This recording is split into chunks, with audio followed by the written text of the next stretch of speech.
Assalamualaikum warahmatullahi wabarakatuh. Selamat datang di tahun ajaran baru, tahun 2021-2022 bersama Miss Witma Fidelta dalam pelajaran PKN kelas 10 dengan materi nilai-nilai Pancasila dalam kerangka praktek penyelenggaraan negara. Sebelum kita mulai belajar, lebih berkahnya kita berdoa dulu. A'udzu billahi minasyaitonir rajim. Bismillahirrahmanirrahim. Raditu billahi rabba wa bil islami dina wa bi Muhammadin nabiyyan wa rasula. Rabbi zidni ilma warzuqni fahma. Amin. Tujuan pembelajaran kelas 10 PKN kali ini adalah mensyukuri nilai-nilai Pancasila dalam praktik penyelenggaraan pemerintahan negara sebagai salah satu bentuk pengabdian kepada Tuhan Yang Maha Esa. Yang kedua, menunjukkan sikap gotong royong sebagai bentuk penerapan nilai-nilai Pancasila dalam kehidupan berbangsa dan bernegara. Yang ketiga, menganalisis nilai-nilai Pancasila dalam kerangka praktek penyelenggaraan pemerintahan negara. Kemudian menyajikan hasil analisis nilai-nilai Pancasila dalam kerangka praktik penyelenggaraan pemerintah negara. Baik, selanjutnya kita sebelum masuk ke dalam penerapan nilai-nilai Pancasila dalam praktik kenegaraan, kita akan lihat dulu sifat negara. Karena kita dalam membahas penerapan nilai-nilai Pancasila itu tidak terlepas dari bersinggungan dari negara itu sendiri. Negara memiliki 3 sifat. Yang pertama adalah sifat memaksa, yang kedua memonopoli, dan yang ketiga mencakup semuanya. Kita lihat, Anda dan kalian semua bisa melihat ilustrasi ini adalah kewajiban seorang warga negara dalam membayar pajak ya. Ini merupakan salah satu dari sifat negara, yaitu sifat memaksa. Yaitu negara memiliki kekuatan untuk memakai kekuatan fisik baik secara legal maupun formal ya, agar peraturan perundang-undangan ditaati. Yang kedua, negara bersifat monopoli ya. Dalam hal ini negara memiliki hak tunggal dalam menetapkan tujuan bersama dari masyarakat. Kemudian yang ketiga, sikap mencakup semua, yaitu semua peraturan dan perundang-undangan yang berlaku wajib diikuti oleh seluruh warga negara tanpa kecuali. Baik, negara tidak terlepas dari yang namanya kedaulatan ya. Kedaulatan negara itu apa? Kedaulatan adalah kekuasaan tertinggi untuk menentukan hukum dalam sebuah negara. Kita bisa melihat di dunia ini, di negara di dunia menerapkan beberapa teori kedaulatan. Yang pertama teori kedaulatan Tuhan, yang kedua teori kedaulatan raja, yang ketiga teori kedaulatan negara, yang keempat teori kedaulatan hukum, dan terakhir adalah teori kedaulatan rakyat. Apa itu masing-masing teori kedaulatan yang dimaksudkan? Yang pertama, teori kedaulatan Tuhan itu adalah Tuhan adalah kekuasaan tertinggi dalam sebuah negara. Itu diterapkan atau dicetuskan oleh tokoh Agustinus dan Thomas Aquinas. Mereka adalah tokoh gereja. Dalam hal ini adalah bahasa gereja adalah bahasa negara. Suara gereja adalah suara negara.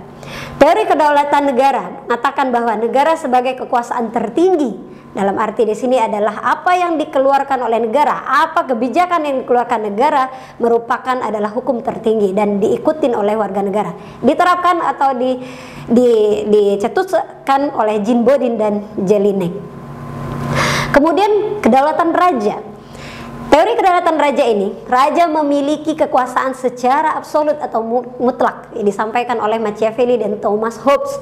Mengatakan di sini artinya adalah bahwa suara raja adalah suara yang wajib dipatuhi oleh rakyat dan tidak boleh ditentang.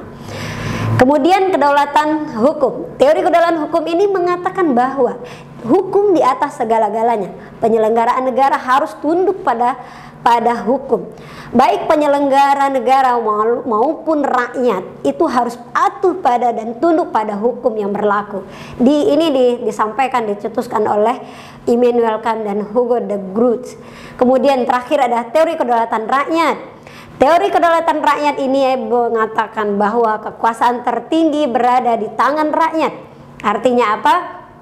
Rakyat, suara rakyat adalah suara yang wajib dan penting untuk ditaati dan didengarkan oleh negara, yang disampaikan oleh Montesquieu, John Locke, dan J.J. Rousseau. Seperti di Indonesia menjalankan atau menerapkan teori kedaulatan rakyat ini yang tercetus dalam UUD 1945 pasal 1 dan 2 ya, yang berbunyi bahwa kedaulatan berada di tangan rakyat dan dilaksanakan menurut undang-undang. Anak-anakku yang dirahmati Allah, pengakuan kedaulatan dari negara lain terdiri dari dua bagian, yaitu pengakuan kedaulatan secara de facto dan pengakuan kedaulatan secara de jure. Apa arti masing-masing ini? Pengakuan secara de facto adalah pengakuan bahwa negara tersebut sudah memiliki syarat berdirinya sebuah negara. Yang pertama misalnya, negara memiliki wilayah, negara memiliki rakyat, dan negara memiliki pemerintah yang berdaulat. Pengakuan kedaulatan secara de jure adalah pengakuan dari negara lain bahwa sebuah negara merdeka sudah memiliki pemerintahan yang berdaulat, sudah bebas dari penjajah. Nah, kemudian kita lihat negara kita seperti yang submateri sebelumnya, bahwa sistem pembagian kekuasaan di negara kita ini seperti apa, ya, model sistem pemerintah negara kita seperti apa. Baik, negara kita menganut sistem pembagian kekuasaan, ya. Di dunia ini, anak-anakku sekalian, di dunia ini kebanyakan yang dominan ada dua sistem kekuasaan dalam negara. Yang pertama sistem pembagian kekuasaan, yang kedua sistem pemisahan kekuasaan. Negara kita NKRI ini memakai sistem pembagian kekuasaan. Seperti apa? Baik, ini dia. Ada dua versi pembagian kekuasaan sebuah negara. Ya, yang pertama disampaikan oleh John Locke. John Locke ini adalah tokoh dari Inggris yang mengatakan bahwa ada 3 kekuasaan negara. Yang pertama, legislatif, kekuasaan membuat undang-undang. Yang kedua, eksekutif, menjalankan undang-undang. Federatif, kekuasaan menjalankan hubungan luar negeri. Ya, kemudian versi kedua, Montesquieu, ya, tokoh dari Prancis, dia mengatakan membagi kekuasaan ini menjadi 3. Yang pertama legislatif, kekuasaan membuat undang-undang. Eksekutif itu menjalankan undang-undang. Kemudian yang ketiga berbeda dengan John Locke, yaitu yudikatif, kekuasaan mempertahankan undang-undang dan mengadili setiap pelanggaran undang-undang. Nah, anak-anakku sekalian, kita bisa melihat dua versi ini.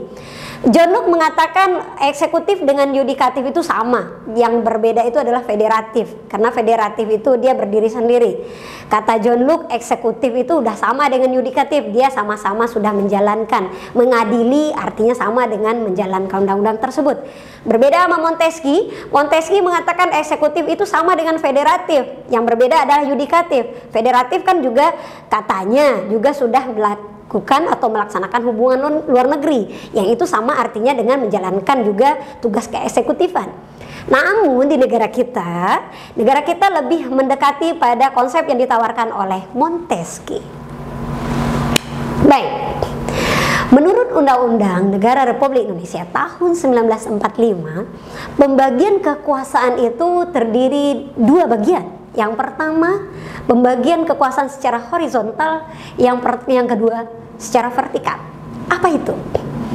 Pembagian kekuasaan secara horizontal itu adalah pembagian kekuasaan yang dilakukan pada tingkatan pemerintahan pusat dan pemerintahan daerah berdasarkan fungsi lembaga-lembaga tertentu. Nah, yang namanya horizontal berarti tidak ada yang lebih tinggi dari yang lainnya, betul?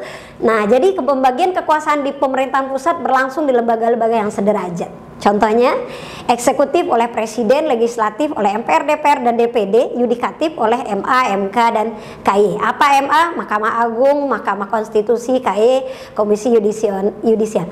Nah, masing-masing lembaga ini tidak ada yang saling mendahului atau tingkatan lebih tinggi. Pasca amandemen Undang-Undang Dasar 45, lembaga kekuasaan menjadi 6 kekuasaan negara. Ya, kita lihat yang pertama, eksekutif. Kekuasaan eksekutif ini menjalankan undang-undang dan penyelenggaraan pemerintah negara. Siapa orang yang menjalankannya? Yaitu presiden. sesuai dengan pasal 4 ayat 1 yang mengatakan bahwa Presiden Republik Indonesia memegang kekuasaan pemerintahan menurut Undang-Undang Dasar. Kemudian yang kedua, legislatif, kekuasaan membentuk undang-undang oleh DPR, ya. Pasal 20 ayat 1 mengatakan bahwa DPR memegang kekuasaan membentuk undang-undang. Ya, jadi DPR lah yang membentuk undang-undang, yang membuat undang-undang. Yang ketiga adalah yudikatif, kekuasaan yang menyelenggarakan peradilan guna menegakkan hukum dan keadilan. Orangnya siapa? Orangnya itu MA, Mahkamah Agung, dan MK, Mahkamah Konstitusi. Yang mengatur dalam Undang-Undang 45 yaitu pasal 24 ayat 2 yang mengatakan bahwa kekuasaan kehakiman dilakukan oleh sebuah Mahkamah Agung dan badan peradilan yang berada di bawahnya.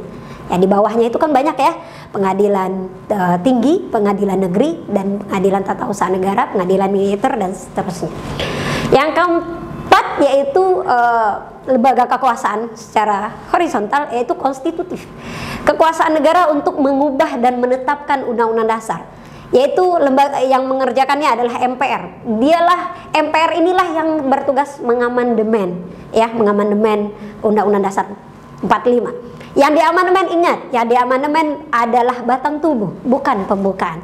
Mengamandemen pembukaan artinya itu merusak atau mengubah sistem pemerintah negara atau bentuk negara. Di pasal 3 ayat 1 mengatakan bahwa MPR berwenang mengubah dan menetapkan undang-undang. Berikutnya eksaminatif atau inspektif.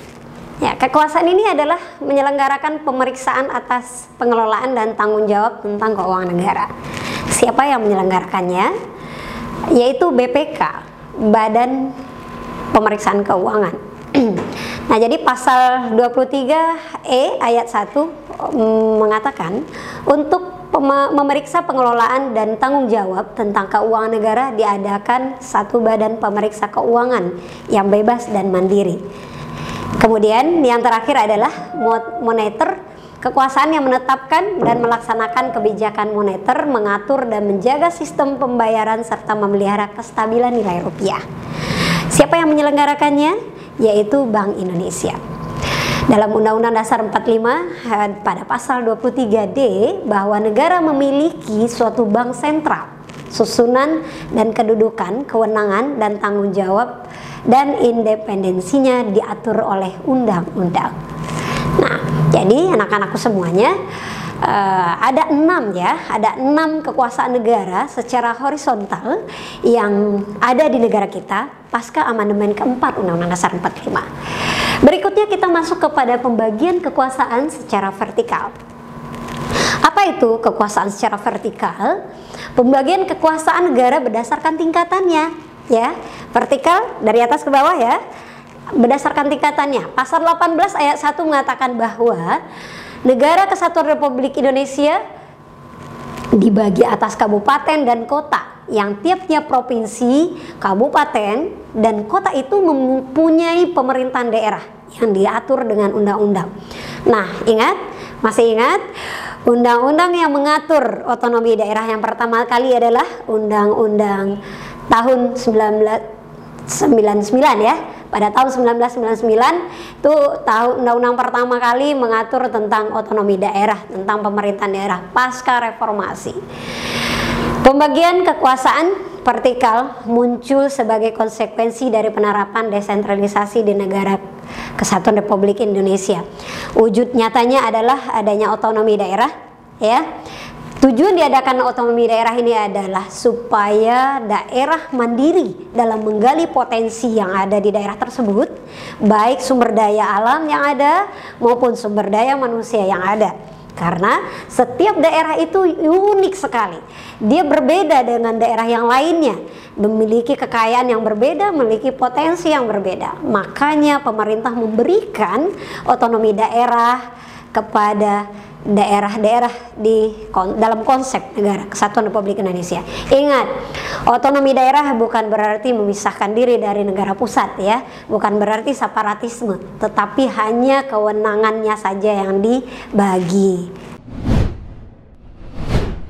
Baiklah anak-anakku semuanya, cukup pertemuan kali ini dengan materi nilai-nilai Pancasila dalam kerangka praktik penyelenggaraan negara. Semoga kalian memahami konsep kedaulatan, pembagian kekuasaan di negara kita, baik secara horizontal maupun vertikal.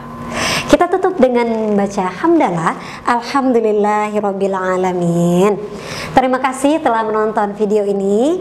Silakan di like, comment, and subscribe, dan jangan lupa ya disebarkan kepada teman-teman yang lain supaya menyebar kebermanfaatannya. Jangan lupa minggu depan kita bertemu lagi. Assalamualaikum warahmatullahi wabarakatuh. Dadah.